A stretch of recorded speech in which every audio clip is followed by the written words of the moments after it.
नमस्कार। खबरों के इस बुलेटिन में तुहाडा स्वागत है। मैं हाँ जसप्रीत सिंह। पहला पेश ने चोणवीआं खबरां। केंद्रीय मंत्रिमंडल ने प्रधानमंत्री गरीब कल्याण अन्न योजना नूं अगले वरे मार्च तक वधाया। खेती कानून वापस लैण बारे भी मंत्रिमंडल ने सारियां शर्तां पूरीआं कीतीआं। गरीब कल्याण अन्न योजना का फायदा अगे भी मिलण नाल लाभपात्री खुश। प्रधानमंत्री का कीता धन्नवाद।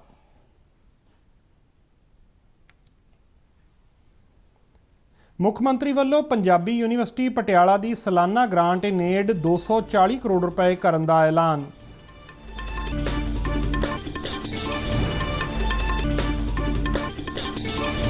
श्री चमकौर साहिब विखे दास्ताने शहादत थीम पार्क वेख के इतिहास की बेमिसाल जानकारी मिलने ते लोग खुश। केंद्रीय मंत्रिमंडल ने प्रधानमंत्री गरीब कल्याण अन्न योजना नूं दसंबर 2021 तो मार्च 2022 तक 4 महीने लिए वधा दिता है। इस संबंधी फैसला केंद्रीय कैबिनेट की अज नवी दिल्ली विच प्रधानमंत्री नरेंद्र मोदी की प्रधानगी हेठ हुई एक मीटिंग विच लिया गया। मीटिंग के फैसलों बारे जानकारी दिंदियां सूचना ते प्रसारण मंत्री अनुराग सिंह ठाकुर ने कहा कि इस ते 53,344 करोड़ रुपए का खर्च आवेगा। उन्होंने दस्सिया कि इस योजना तहत मिलण वाला राशन NFSA अते अन्नतोदया योजनावां तो इलावा होवेगा। प्रधानमंत्री गरीब कल्याण अन्न योजना के माध्यम से देश के लगभग 80 करोड़ से ज़्यादा लोगों को 5 किलो गेहूं या चावल मुफ्त में देने की योजना,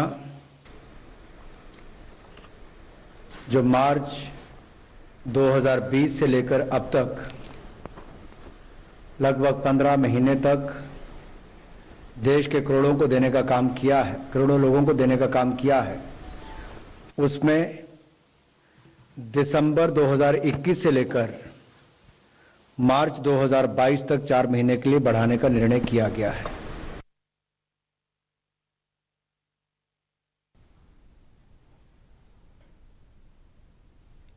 अनुराग सिंह ठाकुर ने दस्सिया कि 19 नवंबर को प्रधानमंत्री वालों गुरपुरब ते खेती कानून वापस लैण के ऐलान बारे मंत्रिमंडल ने इन्हां कानूनों को वापस लैण दीआं सारियां शर्तां नूं पूरा कर दिता है। उन्होंने कहा कि हुण संसद के आउंदे सरद रुत इजलास दौरान बाकी की प्रक्रिया पूरी की जाएगी।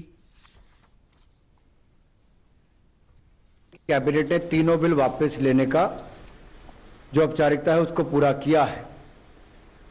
कुछ ही दिनों के बाद अगले हफ्ते की शुरुआत में पार्लियामेंट का सत्र आएगा और ये जो तीनों विधेयक लोकसभा राज्यसभा में पूर्व में पास हुए थे, इनको वहां पर बाकी जो प्रक्रिया वापस लेने की वहां पर पूरी कर दी जाएगी। इधर प्रधानमंत्री गरीब कल्याण अन्न योजना तो लाभ लैण वाले लोगों ने भारत सरकार वालों इस योजना नूं 4 होर महीनों लिए वधाउण दा स्वागत किया है। जलंधर विच दूरदर्शन नाल गलबात करदिआं इस बारे लाभपात्रियों ने अपने विचार साझे किए। लॉकडाउन च सानू कनक दी, राशन पानी दिता, साडा बहुत सोचा मोदी साहब ने। गां तू जिहड़ा उन्हां टाइम वधाया उन्हां दा भी शुक्रिया अदा ही करदे आ भी जिहड़ा उन्हां टाइम साडा होर भी अग्गों वधाया। ਤੇ ਜਿਹੜਾ ਗਾਂ ਉਹਨਾਂ ਟਾਈਮ ਵਧਾਇਆ ਉਹ ਵੀ ਸਾਜ ਬਹੁਤ ਵਧੀਆ ਕਹਿੰਦੇ ਆ, ਬਹੁਤ ਵਧੀਆ, ਬਹੁਤ ਸ਼ੁਕਰੀਆ ਅਦਾ ਕਰਨਾ ਚਾਹੁੰਦੇ ਉਹਨਾਂ ਦਾ। ਜਿੱਦਾਂ ਮੋਦੀ ਸਰਕਾਰ ਜਿੱਦਾਂ ਪਹਿਲਾਂ ਗਰੀਬਾਂ ਨੂੰ ਸਹੂਲਤਾਂ ਦਿੱਤੀਆਂ ਜਾਂਦੀਆਂ ਸੀ ਅੱਧੇ ਦਿੱਤੀਆਂ ਜਾਣ। ਮੇਰੀ ਆਹੀ ਬੇਨਤੀ ਮੋਦੀ ਸਰਕਾਰ ਅੱਗੇ ਬਸ, ਤੇ ਮੈਂ ਇਹ ਬੇਨਤੀ ਕਰ ਸਕਦਾ ਕਿ ਗਰੀਬਾਂ ਦਾ ਬਸ ਸੋਚਣ। ਹਾਂਜੀ, ਨਰਿੰਦਰ ਮੋਦੀ ਜੀ ਨੇ ਜੋ ਵੀ ਪਹਿਲੇ ਕੀਤਾ ਬਹੁਤ ਵਧੀਆ ਕੀਤਾ, ਹੁਣ ਵੀ ਉਹ ਵਧੀਆ ਕਰਨਗੇ। ਅੱਗੋਂ ਵੀ ਮੈਂ ਕਹਿੰਦੀ ਜੋ ਗਰੀਬ ਜਨਤਾ ਨੂੰ ਜਿਹੜੀਆਂ ਸਹੂਲਤਾਂ ਨਹੀਂ ਮਿਲੀਆਂ, ਜਿਹੜੀਆਂ ਮਿਲ ਰਹੀਆਂ ਉਹ ਵੀ ਮਿਲ ਜਾਣ, ਜਿਹੜੀਆਂ ਨਹੀਂ ਮਿਲੀਆਂ ਉਹ ਵੀ ਮਿਲਣ। सबना वास्ते ठीक किया, जो कुछ होना किया वे बड़ा वधिया काम किया वे, ते शुरू तो मिलता रहा, अगों मिलता रहेगा। ठीक है, मेहरबानी उन्होंने होर वधा दिता, गरीब आदमियों वास्ते बहुत कुछ सोच रहे हैं।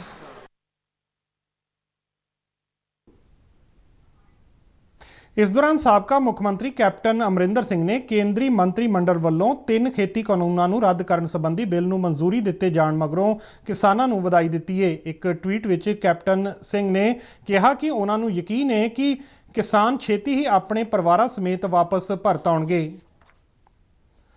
उधर मोहाली विखे साडे पत्रकार नाल गलबात करदिआं लोकां ने किसान बिल वापस लैण संबंधी मंत्रिमंडल के फैसले नूं सराहिआ है अते किसानां नूं वापस घर परतण की अपील की। ਵਾਪਸ ਕਰਨ ਲਈ ਕੈਬਨਿਟ ਤੋਂ ਅਪਰੂਵਲ ਲਿੱਤੀ ਹੈ। ਉਹ ਇੱਕ ਬੜਾ ਸ਼ਲਾਘਾਯੋਗ ਕਦਮ ਹੈ ਤੇ ਮੈਂ ਉਹਦਾ ਸਵਾਗਤ ਕਰਦਾ ਹਾਂ।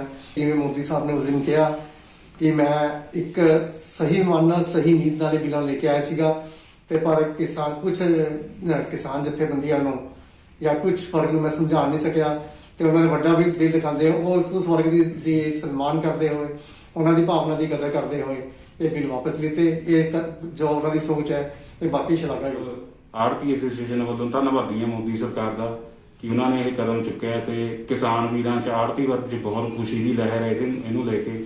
ਤੇ ਮੈਂ ਅਪੀਲ ਕਰਦਾ ਕਿਸਾਨ ਜਥੇਬੰਦੀਆਂ ਨੂੰ ਕਿ ਉਹ ਹੁਣ ਆਪਣੇ ਘਰ ਪਰਤਣ, ਘਰ ਪਰਿਵਾਰ ਦੇਖਣ। ਉਹਨਾਂ ਦੀ ਜਿਹੜੀ ਮਿਹਨਤ ਹੈ ਬਹੁਤ ਰੰਗ ਲਿਆਈ ਹੈ ਤੇ ਮੋਦੀ ਸਰਕਾਰ ਨੇ ਵੀ ਵੱਡਾ ਦਿਲ ਦਿਖਾ ਕੇ ਇਹਨਾਂ ਨੂੰ ਕਾਨੂੰਨਾਂ ਨੂੰ ਵਾਪਸ ਲੈਣ ਦੀ ਪ੍ਰਕਿਰਿਆ ਸ਼ੁਰੂ ਕਰ ਦਿੱਤੀ ਹੈ, ਜੋ ਕਿ ਬਹੁਤ ਹੀ ਇੱਕ ਅੱਛਾ ਕਦਮ ਹੈ। ਅੱਜ ਕੈਬਨਿਟ ਨੇ ਮੋਹਰ ਲਗਾਤੀ ਉਹ ਸੰਸਦ ਇਹ ਖਾਰਜ ਹੋ ਜਾਣਗੇ। ਅੱਜ ਮੇਰੇ ਸਾਰੇ ਭੈਣ ਭਰਾਵਾਂ ਨੂੰ ਅਪੀਲ ਹੈ ਹੱਥ ਜੋੜ ਕੇ ਕਿ ਸਾਰੇ ਵਾਪਸ ਆ ਜਾਣ ਆਪਣੇ ਖੇਤਾਂ 'ਚ, ਆਪਣਾ ਭੈਣ ਭਰਾਵਾਂ ਨੂੰ ਮਿਲਣ, ਬੱਚਿਆਂ ਨੂੰ ਮਿਲਣ, ਆਪਣੀ ਜ਼ਿੰਦਗੀ ਬਤੀਤ ਕਰਨ।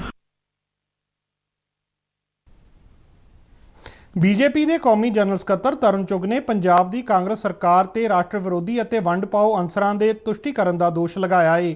ਚੰਡੀਗੜ੍ਹ ਤੋਂ ਜਾਰੀ ਇੱਕ ਬਿਆਨ ਵਿੱਚ ਉਹਨਾਂ ਕਿਹਾ ਕਿ ਪੰਜਾਬ ਜੈਨਕੋ ਲਿਮਟਿਡ ਦੇ ਪ੍ਰਧਾਨ ਵਜੋਂ ਬਲਵੰਤ ਸਿੰਘ ਕੋਟਲਾਬਾਮਾ ਦੀ ਨਿਯੁਕਤੀ ਤੋਂ ਲੱਗਦਾ ਹੈ ਕਿ ਜਿਵੇਂ ਚੰਨੀ ਸਰਕਾਰ ਦੇਸ਼ ਵਿਰੋਧੀ ਅਨਸਰਾਂ ਦੇ ਦਬਾਅ ਵਿੱਚ ਆ ਰਹੀ ਹੈ, ਉਹ ਨਿੰਦਣਯੋਗ ਹੈ। ਕੋਟਲਾਬਾਮਾ ਅਮਰੀਕਾ ਵਿੱਚ ਰਹਿੰਦੇ ਵੱਖਵਾਦੀ ਅਵਤਾਰ ਸਿੰਘ ਪੰਨੂ ਦੇ ਭਰਾ ਨੇ, ਜਿਹੜਾ ਪਾਬੰਦੀਸ਼ੁਦਾ ਜਥੇਬੰਦੀ SFJ ਦਾ ਅਹਿਮ ਅਹੁਦੇਦਾਰ ਹੈ ਅਤੇ ਉਸ ਨੂੰ ਰਾਜ ਦੇ ਕੈਬਨਿਟ ਮੰਤਰੀ ਤ੍ਰਿਪਤ ਰਜਿੰਦਰ ਸਿੰਘ ਬਾਜਵਾ ਦੇ ਵੀ ਨੇੜੇ ਮੰਨਿਆ ਜਾਂਦਾ ਹੈ। ਤਰੁਣ ਚੁੱਘ ਨੇ ਕਿਹਾ ਕਿ ਚੰਨੀ ਸਰਕਾਰ ਨੇ ਅਜਿਹੇ ਤੱਤਾਂ ਨਾਲ ਸੰਬੰਧ ਰੱਖਣ ਵਾਲੇ ਵਿਅਕਤੀ ਨੂੰ ਨਿਯੁਕਤ ਕਰਕੇ ਰਾਜ ਨੂੰ ਸ਼ਰਮਸਾਰ ਕੀਤਾ ਹੈ ਅਤੇ ਕੋਟਲਾਬਾਮਾ ਨੂੰ ਤੁਰੰਤ ਉਸ ਦੇ ਅਹੁਦੇ ਤੋਂ ਹਟਾਇਆ ਜਾਵੇ। ਪੰਜਾਬ ਪੁਲਿਸ ਨੇ ਤਰਨਤਾਰਨ ਦੇ ਪਿੰਡ ਸੋਹਲ ਦੇ ਇੱਕ ਅਤੀ ਕੱਟੜਪੰਥੀ ਰਣਜੀਤ ਸਿੰਘ ਦੀ ਗ੍ਰਿਫਤਾਰੀ ਨਾਲ ਸੂਬੇ ਵਿੱਚ ਇੱਕ ਹੋਰ ਸੰਭਾਵੀ ਅੱਤਵਾਦੀ ਹਮਲੇ ਨੂੰ ਨਾਕਾਮ ਕਰ ਦਿੱਤਾ ਹੈ।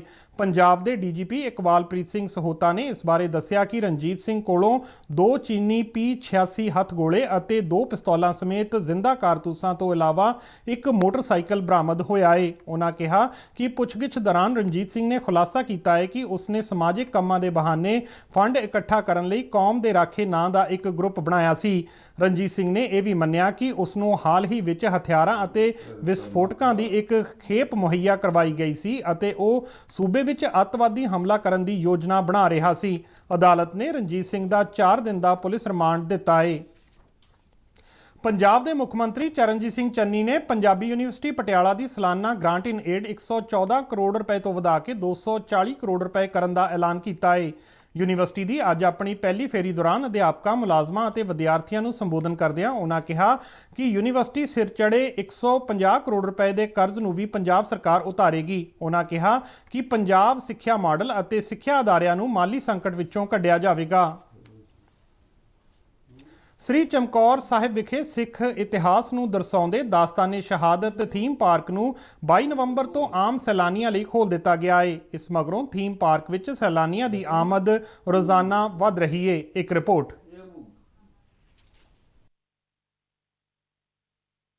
ਇਹ ਹੈ ਸ੍ਰੀ ਚਮਕੌਰ ਸਾਹਿਬ ਵਿਖੇ ਸਥਿਤ ਥੀਮ ਪਾਰਕ ਦਾਸਤਾਨੇ ਸ਼ਹਾਦਤ। ਇਸ ਪਾਰਕ ਨੂੰ ਸਿੱਖ ਇਤਿਹਾਸ ਨੂੰ ਦਰਸਾਉਣ ਦੇ ਮੰਤਵ ਨਾਲ ਬਣਾਇਆ ਗਿਆ ਹੈ। ਆਮ ਸੈਲਾਨੀਆਂ ਲਈ ਇਸ ਨੂੰ ਖੋਲ੍ਹਣ ਮਗਰੋਂ ਹੁਣ ਦੂਰੋਂ ਲੋਕ ਇਸ ਪਾਰਕ ਨੂੰ ਦੇਖਣ ਲਈ ਪੁੱਜ ਰਹੇ ਨੇ। ਇਸ ਥੀਮ ਪਾਰਕ ਵਿੱਚ ਆਉਣ ਵਾਲੇ ਲੋਕ ਇਤਿਹਾਸ ਨੂੰ ਜਾਣ ਕੇ ਬੇहद ਖੁਸ਼ ਦਿਖਾਈ ਦਿੰਦੇ ਨੇ। ਸਾਨੂੰ ਇਹ ਬਹੁਤ ਵਧੀਆ ਲੱਗਿਆ ਦੇਖਣ ਤੋਂ। ਸਾਨੂੰ ਇਹ ਇਤਿਹਾਸ ਮਤਲਬ ਅਸੀਂ ਫੌਜ ਆ ਗੁਰੂ ਮਹਾਰਾਜ ਦੀ, ਜਿਹੜੇ ਨਿਹੰਗ ਸਿੰਘ ਫੌਜਾਂ ਏ ਉਹ ਬਾਣੇ ਪਾਉਂਦੇ ਹਨ, ਉਹਦੇ ਵਿੱਚ ਦਰਸਾਇਆ ਗਿਆ। ਗੁਰੂ ਮਹਾਰਾਜ ਨੇ ਕਿਹਾ ਵੀ ਮੇਰੀ ਲਾਡਲੀ ਫੌਜ ਆ। ਠੀਕ ਹੈ ਜੀ, ਸਾਨੂੰ ਸਾਰਿਆਂ ਨੂੰ ਪ੍ਰੇਰਨਾ ਇਹ ਦੇਣੀ ਚਾਹੀਦੀ ਹੈ ਵੀ ਤੁਸੀਂ ਗੁਰਸਿੱਖ ਬਣੋ, ਗੁਰੂ ਵਾਲੇ ਬਣੋ, ਨਾਮ ਜਪੋ, ਬਾਣੀ ਪੜ੍ਹੋ ਜੀ। ਸਾਹਿਬਾਨ ਬਾਰੇ ਜਿੱਦਾਂ ਸਾਰਿਆਂ ਬਾਰੇ ਦੱਸਿਆ ਵਾ ਤੇ ਅੱਗੇ ਉਹਨਾਂ ਦਾ ਇਤਿਹਾਸ ਦੱਸਿਆ, ਛੋਟੇ ਸਾਹਿਬਜ਼ਾਦਿਆਂ ਬਾਰੇ, ਬੀਬੀ ਮਾਤਾ ਗੁਜਰੀ ਜੀ ਬਾਰੇ, ਬੰਦਾ ਸਿੰਘ ਬਹਾਦਰ ਬਾਰੇ ਸਾਰਾ ਇਤਿਹਾਸ ਦੱਸਿਆ। ਬਹੁਤ ਵਧੀਆ ਲੱਗਾ ਦੇਖ ਕੇ। ਨਹੀਂ ਦੇਖਿਆ, ਸਾਰਾ ਕੁਝ ਦੇਖਿਆ, ਸਿੱਖੀ ਦੇ ਲਈ ਸਾਰਾ ਕੁਝ ਦੇਖਿਆ। ਸੋ ਬਹੁਤ ਵਧੀਆ ਸੀ, ਜਿਹਦੇ ਵਿੱਚ ਅੱਗੇ ਪ੍ਰੇਰਨਾ ਸਾਨੂੰ ਮਿਲਦੀ ਹੈ ਸਿੱਖਾਂ ਦੇ ਵਧੀਆ ਸੱਚਾਈ ਦੇ ਵੱਲ ਚਲੀਏ। ਕਿਤਾਬਾਂ 'ਚ ਪੜ੍ਹਦੀ ਹੁੰਦੀ ਸੀ, ਇਸ ਤੋਂ ਬਾਅਦ ਅੱਜ ਮੈਨੂੰ ਇੱਥੇ ਨੌਲੇਜ ਮਿਲੀ, ਮੈਨੇ ਆਪਣੀ ਨੌਲੇਜ ਵਧਾਈ ਹੈ ਅਤੇ ਮੈਨੂੰ ਇੱਥੇ ਆ ਕੇ ਬਹੁਤ ਚੰਗਾ ਲੱਗਿਆ। ਨਾਲੇ ਮੈਂ ਸਕੂਲ ਵਿਜ਼ਿਟ ਦੇ ਵੱਲੋਂ ਇੱਥੇ ਆਈ ਹਾਂ। ਥੀਮ ਪਾਰਕ ਵਿੱਚ ਸੁਚੱਜੇ ਢੰਗ ਨਾਲ ਤਿਆਰ 11 ਗੈਲਰੀਆਂ ਵਿੱਚ ਪਹਿਲੇ ਗੁਰੂ ਸ਼੍ਰੀ ਗੁਰੂ ਨਾਨਕ ਦੇਵ ਜੀ ਤੋਂ ਲੈ ਕੇ ਮਹਾਨ ਸਿੱਖ ਯੋਧੇ ਬਾਬਾ ਬੰਦਾ ਸਿੰਘ ਬਹਾਦਰ ਤੱਕ ਦੇ ਮਹਾਨ ਸਿੱਖ ਇਤਿਹਾਸ ਅਤੇ ਸ਼ਾਨਾਮਤੀ ਵਿਰਾਸਤ ਨੂੰ ਪ੍ਰਭਾਵਸ਼ਾਲੀ ਤਰੀਕੇ ਨਾਲ ਦਰਸਾਇਆ ਗਿਆ ਹੈ। ਇਹਨਾਂ ਗੈਲਰੀਆਂ ਵਿੱਚ ਦਿਖਾਈਆਂ ਜਾ ਰਹੀਆਂ ਪੇਸ਼ਕਾਰੀਆਂ ਦੇਖਣ ਵਾਲਾ ਉਸ ਸਮੇਂ ਵਿੱਚ ਪਹੁੰਚ ਜਾਂਦਾ ਹੈ ਜਦੋਂ ਇਹ ਘਟਨਾਵਾਂ ਅਸਲ ਵਿੱਚ ਵਾਪਰੀਆਂ ਸਨ। ਮੈਂ ਦੇਖਿਆ ਬਹੁਤ ਸੋਹਣਾ ਬਣਾ ਦਿੱਤਾ ਹੈ ਇਸ ਟਾਈਮ, ਜਿਵੇਂ ਕਿ ਤੁਸੀਂ ਦੇਖ ਸਕਦੇ ਹੋ ਉੱਧਰ ਉਹ ਘੋੜੇ ਨੇ, ਇਹ ਸਾਰੀ ਮੂਰਤੀਆਂ ਸਿੱਖ ਇਤਿਹਾਸ ਨੂੰ ਰਿਲੇਟ ਕਰਦੀਆਂ ਨੇ। ਅੰਦਰ ਵੀ ਬਹੁਤ ਸੋਹਣਾ ਬਣਾਇਆ ਹੈ। ਮੈਂ ਪਿੱਛੇ ਜਾ ਚੁੱਕਾ ਹਾਂ ਆਪਣੇ ਇਤਿਹਾਸ ਦੇ, ਸਿੱਖ ਇਤਿਹਾਸ ਦੇ, ਤੇ ਮੈਂ ਦੇਖਿਆ ਕਿ ਵੀ ਜੋ ਮੈਂ ਪੜ੍ਹਦਾ ਹੁੰਦਾ ਸੀ ਸਕੂਲ ਵਿੱਚ ਉਹ ਸਾਰਾ ਮੈਂ ਇੱਥੇ ਦੇਖ ਰਿਹਾ ਹਾਂ। ਉਪਰਾਲਾ ਤੇ ਬਹੁਤ ਹੀ ਵਧੀਆ ਸ਼ਲਾਘਾਯੋਗ ਉਪਰਾਲਾ ਰਿਹਾ ਹੈ। ਸਰਕਾਰੀ ਸਕੂਲ ਦੇ ਵਿਦਿਆਰਥੀ ਸਾਡੇ ਆਏ ਨੇ ਇੱਥੇ ਚਮਕੌਰ ਸਾਹਿਬ ਦੇ ਹੀ, ਜਿਨ੍ਹਾਂ ਨੇ ਕਿ ਇਹ ਅੱਜ ਤੱਕ ਕਿਤਾਬਾਂ ਦੇ ਵਿੱਚ ਜੋ ਇਤਿਹਾਸ ਪੜ੍ਹਿਆ ਸੀਗਾ ਉਹ ਅੱਜ ਉਹਨਾਂ ਨੂੰ ਬਾਖੂਬੀ ਦੇਖਣ ਨੂੰ ਮਿਲਿਆ ਹੈ। 11 ਗੈਲਰੀਆਂ ਵਿੱਚ 40-40 ਸੈਲਾਨੀਆਂ ਨੂੰ ਐਨੀਮੇਟਡ ਫਿਲਮਾਂ ਰਾਹੀਂ ਇਤਿਹਾਸ ਦੀ ਜਾਣਕਾਰੀ ਦਿੱਤੀ ਜਾਂਦੀ ਹੈ। ਯਕੀਨਨ ਇਹ ਥੀਮ ਪਾਰਕ ਬੱਚਿਆਂ ਅਤੇ ਨੌਜਵਾਨ ਪੀੜ੍ਹੀ ਲਈ ਖਾਸ ਤੌਰ ਤੇ ਇੱਕ ਪ੍ਰੇਰਨਾ ਸਰੋਤ ਹੈ। ਸ਼੍ਰੀ ਚਮਕੌਰ ਸਾਹਿਬ ਤੋਂ ਅਵਤਾਰ ਸਿੰਘ ਕੰਬੋਜ ਦੀ report. Pushpa Gujral science city Kapurthala ਵਿਖੇ ਗਣਿਤ ਗੈਲਰੀ ਦਾ ਉਦਘਾਟਨ ਅੱਜ ਸੂਬੇ ਦੇ ਵਿਗਿਆਨ ਤੇ ਤਕਨਾਲੋਜੀ ਮੰਤਰੀ ਗੁਰਕੀਰਤ ਸਿੰਘ ਕੋਟਲੀ ਨੇ ਕੀਤਾ। ਇਸ ਦਾ ਮੰਤਵ ਬੱਚਿਆਂ ਲਈ ਗਣਿਤ ਦੀ ਸਿੱਖਿਆ ਨੂੰ ਹੋਰ ਖਿੱਚ ਵਾਲਾ ਬਣਾਉਣਾ ਹੈ। ਉਹਨਾਂ ਆਸ ਪ੍ਰਗਟਾਈ ਕਿ ਇਹ ਗਣਿਤ ਗੈਲਰੀ ਜਿੱਥੇ ਵਿਸ਼ੇ ਨੂੰ ਅਭਿਆਸੀ ਅਤੇ ਖਿੱਚਵਾਂ ਬਣਾਏਗੀ, ਉੱਥੇ ਇਹ ਸੂਬੇ ਦੇ ਵਿਦਿਆਰਥੀਆਂ ਲਈ ਬੇਹੱਦ ਲਾਭਦਾਇਕ ਹੋਵੇਗੀ। ਉਹਨਾਂ ਕਿਹਾ ਕਿ ਸਾਇੰਸ ਸਿਟੀ ਵਿਖੇ ਵਿਸ਼ਵ ਪੱਧਰੀ ਸਹੂਲਤਾਂ ਨੇ ਅਤੇ ਵਿਗਿਆਨ ਦੇ ਗੁੰਝਲਦਾਰ ਸਿਧਾਂਤਾਂ ਨੂੰ ਬਹੁਤ ਆਸਾਨ ਤਰੀਕੇ ਨਾਲ ਸਮਝਾਇਆ ਜਾਂਦਾ ਹੈ। ਪੰਜਾਬ ਦੇ ਵਿਗਿਆਨ, ਤਕਨਾਲੋਜੀ ਅਤੇ ਵਾਤਾਵਰਣ ਬਾਰੇ ਪ੍ਰਮੁੱਖ ਸਕੱਤਰ ਦਲੀਪ ਕੁਮਾਰ ਅਤੇ ਸਾਇੰਸ ਸਿਟੀ ਦੀ ਡਾਇਰੈਕਟਰ ਜਨਰਲ ਨੀਲਮ ਜੈਰਥ ਸਮੇਤ ਕਈ ਹੋਰ ਸ਼ਖਸੀਅਤਾਂ ਇਸ ਮੌਕੇ ਹਾਜ਼ਰ ਸਨ। ਸੀਪੀਆਈ ਮਾਰਕਸਵਾਦੀ ਦੇ ਕੌਮੀ ਜਨਰਲ ਸਕੱਤਰ ਸੀਤਾਰਾਮ ਯੈਚੁਰੀ ਨੇ ਕਿਹਾ ਹੈ ਕਿ ਪੰਜਾਬ ਦੀਆਂ ਚੋਣਾਂ ਦੌਰਾਨ ਖੱਬੇ ਪੱਖੀ ਪਾਰਟੀਆਂ ਵੱਲੋਂ ਨਿਭਾਈ ਜਾਣ ਵਾਲੀ ਭੂਮਿਕਾ ਬਾਰੇ ਰਣਨੀਤੀ ਬਣਾਈ ਜਾ ਰਹੀ ਹੈ। ਲੁਧਿਆਣਾ ਵਿੱਚ ਅੱਜ ਪਾਰਟੀ ਦੇ ਵਰਕਰਾਂ ਦੇ ਇੱਕ ਇਕੱਠ ਨੂੰ ਸੰਬੋਧਨ ਕਰਦਿਆਂ ਉਹਨਾਂ ਕਿਹਾ ਕਿ ਪਾਰਟੀ ਕਿਸੇ ਨੂੰ ਸਮਰਥਨ ਦੇਵੇਗੀ ਜਾਂ ਨਹੀਂ, ਉਸ ਬਾਰੇ ਚਰਚਾ ਜਾਰੀ ਹੈ। ਉਹਨਾਂ ਕਿਹਾ ਕਿ ਸਰਕਾਰਾਂ ਵੱਲੋਂ ਲੋਕਾਂ ਨਾਲ ਕੀਤੀਆਂ ਜਾ ਰਹੀਆਂ ਮਨਮਾਨੀਆਂ ਨੂੰ ਰੋਕਣ ਦੀ ਜ਼ਰੂਰਤ ਹੈ। ਯੈਚੁਰੀ ਨੇ ਦੋਸ਼ ਲਾਇਆ ਕਿ ਵਿਰੋਧੀ ਧਿਰ ਨੂੰ ਕਮਜ਼ੋਰ ਕਰਨ ਲਈ ਸੱਤਾ ਧਿਰ ਵੱਲੋਂ ਛੋਟੀਆਂ-ਛੋਟੀਆਂ ਪਾਰਟੀਆਂ ਦਾ ਗਠਨ ਕਰਵਾਇਆ ਜਾਂਦਾ ਹੈ ਤਾਂ ਜੋ ਵੋਟਾਂ ਨੂੰ ਵੰਡਿਆ ਜਾ ਸਕੇ।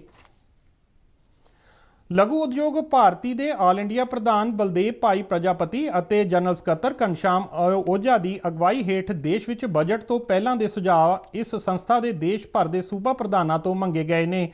ਸੰਸਥਾ ਦੇ ਕੌਮੀ ਮੀਤ ਪ੍ਰਧਾਨ ਅਰਵਿੰਦ ਕੁਮਾਰ ਧੂਮਲ ਨੇ ਜਲੰਧਰ ਵਿੱਚ ਦੱਸਿਆ ਕਿ ਵਿੱਤ ਮੰਤਰਾਲੇ ਨੇ ਅਗਲੇ ਆਮ ਬਜਟ ਦੀਆਂ ਤਿਆਰੀਆਂ ਸ਼ੁਰੂ ਕਰ ਦਿੱਤੀਆਂ ਨੇ ਅਤੇ ਲਘੂ ਉਦਯੋਗ ਭਾਰਤੀ ਤੋਂ ਸੁਝਾਅ ਮੰਗੇ ਗਏ ਨੇ। ਸੰਸਥਾ ਦੇ ਪੰਜਾਬ ਦੇ ਮੀਤ ਪ੍ਰਧਾਨ ਵਿਕਰਾਂਤ ਸ਼ਰਮਾ ਤੇ ਵਿਜੇ ਤਲਵਾੜ ਨੇ ਦੱਸਿਆ ਕਿ ਇਸ ਬਾਰੇ ਸਾਰੇ ਮੈਂਬਰਾਂ ਨੂੰ 26 ਨਵੰਬਰ ਤੱਕ ਸੁਝਾਅ ਭੇਜਣ ਲਈ ਕਿਹਾ ਗਿਆ ਹੈ। ਉਹਨਾਂ ਕਿਹਾ ਕਿ ਇਹਨਾਂ ਸੁਝਾਵਾਂ ਮਗਰੋਂ ਕੇਂਦਰੀ ਖਜ਼ਾਨਾ ਮੰਤਰੀ ਨਾਲ ਇੱਕ ਮੀਟਿੰਗ ਵੀ ਕੀਤੀ ਜਾਵੇਗੀ। ਪ੍ਰਧਾਨ ਮੰਤਰੀ ਨਰਿੰਦਰ ਮੋਦੀ 28 ਨਵੰਬਰ ਨੂੰ ਆਕਾਸ਼ਵਾਣੀ ਤੇ ਮਨ ਕੀ ਬਾਤ ਪ੍ਰੋਗਰਾਮ ਵਿੱਚ ਦੇਸ਼ ਵਿਦੇਸ਼ ਦੇ ਲੋਕਾਂ ਨਾਲ ਆਪਣੇ ਵਿਚਾਰ ਸਾਂਝੇ ਕਰਨਗੇ। ਇਹ ਇਸ ਪ੍ਰੋਗਰਾਮ ਦੀ 83ਵੀਂ ਲੜੀ ਹੈ। ਪ੍ਰਧਾਨ ਮੰਤਰੀ ਨੇ ਲੋਕਾਂ ਨੂੰ ਆਪਣੇ ਵਿਚਾਰ ਸਾਂਝੇ ਕਰਨ ਲਈ ਕਿਹਾ ਹੈ। ਇੱਕ ਟਵੀਟ ਵਿੱਚ ਉਹਨਾਂ ਕਿਹਾ ਕਿ ਲੋਕ ਆਪਣੇ ਸੁਨੇਹੇ ਮਾਈਗੋਵ ਅਤੇ ਨਮੋ ਐਪ ਤੇ ਰਿਕਾਰਡ ਕਰਵਾ ਸਕਦੇ ਨੇ। ਇਸ ਤੋਂ ਇਲਾਵਾ ਟੋਲ ਫ੍ਰੀ ਨੰਬਰ 1800-117800 ਤੇ ਹਿੰਦੀ ਅਤੇ ਅੰਗਰੇਜ਼ੀ ਵਿੱਚ ਆਪਣੇ ਸੁਨੇਹੇ ਰਿਕਾਰਡ ਕਰਵਾ ਸਕਦੇ ਨੇ। ਫੋਨ ਲਾਈਨਾਂ 26 ਨਵੰਬਰ ਤੱਕ ਖੁੱਲੀਆਂ ਰਹਿਣਗੀਆਂ। ਕੁਝ ਰਿਕਾਰਡਡ ਸੁਨੇਹਿਆਂ ਨੂੰ ਪ੍ਰਸਾਰਿਤ ਵੀ ਕੀਤਾ ਜਾ ਸਕਦਾ ਹੈ। ਲੋਕ 1922 ਤੇ ਮਿਸਡ ਕਾਲ ਦੇ ਕੇ ਹਾਸਲ ਲਿੰਕ ਰਾਹੀਂ ਸੁਝਾਅ ਭੇਜ ਸਕਦੇ ਨੇ। ਏਮਜ਼ ਨਵੀਂ ਦਿੱਲੀ ਦੇ ਡਾਇਰੈਕਟਰ ਡਾਕਟਰ ਰਣਦੀਪ ਗੁਲੇਰੀਆ ਨੇ ਕੋਵਿਡ ਟੀਕਾਕਰਨ ਮੁਹਿੰਮ ਦੀ ਸ਼ਲਾਘਾ ਕਰਦਿਆਂ ਕਿਹਾ ਹੈ ਕਿ ਹਾਲੇ ਭਾਰਤ ਵਿੱਚ ਬੂਸਟਰ ਡੋਜ਼ ਦੀ ਜ਼ਰੂਰਤ ਨਹੀਂ ਹੈ। ਉਹਨਾਂ ਕਿਹਾ ਕਿ ਇਹ ਭਾਰਤ ਦੀ ਦੇਸ਼ ਵਿੱਚ ਬਣੀ ਪਹਿਲੀ ਕੋਵਿਡ ਵੈਕਸੀਨ ਵਿਕਸਿਤ ਕਰਨ ਲਈ ਸਖਤ ਮਿਹਨਤ ਕਰਨ ਵਾਲੇ ਸਾਇੰਸਦਾਨਾਂ ਦਾ ਇਹ ਪ੍ਰਤੱਖ ਅਨੁਭਵ ਹੈ। ਉਹਨਾਂ ਕਿਹਾ ਕਿ ਹਾਲੇ ਤੱਕ ਕੋਵਿਡ ਮਰੀਜ਼ਾਂ ਵਿੱਚ ਕੋਈ ਵਾਧਾ ਨਹੀਂ ਹੋਇਆ ਹੈ। ਫਲਾਂ, ਸਬਜ਼ੀਆਂ ਅਤੇ ਹੋਰ ਖਾਣ ਪੀਣ ਵਾਲੇ ਪਦਾਰਥਾਂ ਵਿੱਚ ਮਿਲਾਵਟ ਰੋਕਣ ਦੇ ਮਕਸਦ ਨਾਲ ਨਿਊ ਪਟਿਆਲਾ ਵੈਲਫੇਅਰ ਕਲੱਬ ਨੇ ਅੱਜ ਪਟਿਆਲਾ ਵਿੱਚ ਅਜਿਹੇ ਮਿਲਾਵਟਖੋਰੀ ਕਰਨ ਵਾਲੇ ਅਨਸਰਾਂ ਖਿਲਾਫ ਰੋਸ ਮੁਜ਼ਾਹਰਾ ਕੀਤਾ। ਜਥੇਬੰਦੀ ਦੇ ਪ੍ਰਧਾਨ ਅਰਵਿੰਦ ਕੁਮਾਰ ਕਾਕਾ ਨੇ ਕਿਹਾ ਕਿ ਕੈਮੀਕਲਾਂ ਦੀ ਵਰਤੋਂ ਨਾਲ ਲੋਕਾਂ ਦੀ ਸਿਹਤ ਤੇ ਬਹੁਤ ਮਾੜਾ ਅਸਰ ਪੈ ਰਿਹਾ ਹੈ ਅਤੇ ਇਸ ਨਾਲ ਤੁਰੰਤ ਧਿਆਨ ਦੇਣ ਦੀ ਲੋੜ ਹੈ। ਉਹਨਾਂ ਕਿਹਾ ਕਿ ਮਿਲਾਵਟਖੋਰੀ ਕਰਨ ਵਾਲੇ ਤੱਤਾਂ ਖਿਲਾਫ ਸਖਤ ਸਜ਼ਾਵਾਂ ਅਤੇ ਵੱਡੇ ਜੁਰਮਾਨਿਆਂ ਦੀ ਵਿਵਸਥਾ ਕੀਤੀ ਜਾਣੀ ਚਾਹੀਦੀ ਹੈ। ਖਬਰਾਂ ਦੇ ਬੁਲੇਟਿਨ ਸਾਡੇ ਦਰਸ਼ਕ RNU DDK ਜਲੰਧਰ ਦੇ YouTube ਚੈਨਲ, Facebook ਪੇਜ ਅਤੇ Twitter ਹੈਂਡਲ ਤੇ ਵੀ ਦੇਖ ਸਕਦੇ ਨੇ। ਇਸ ਦੇ ਨਾਲ ਹੀ ਖਬਰਾਂ ਦਾ ਇਹ ਬੁਲੇਟਿਨ ਖਤਮ ਹੁੰਦਾ ਹੈ। ਨਮਸਕਾਰ।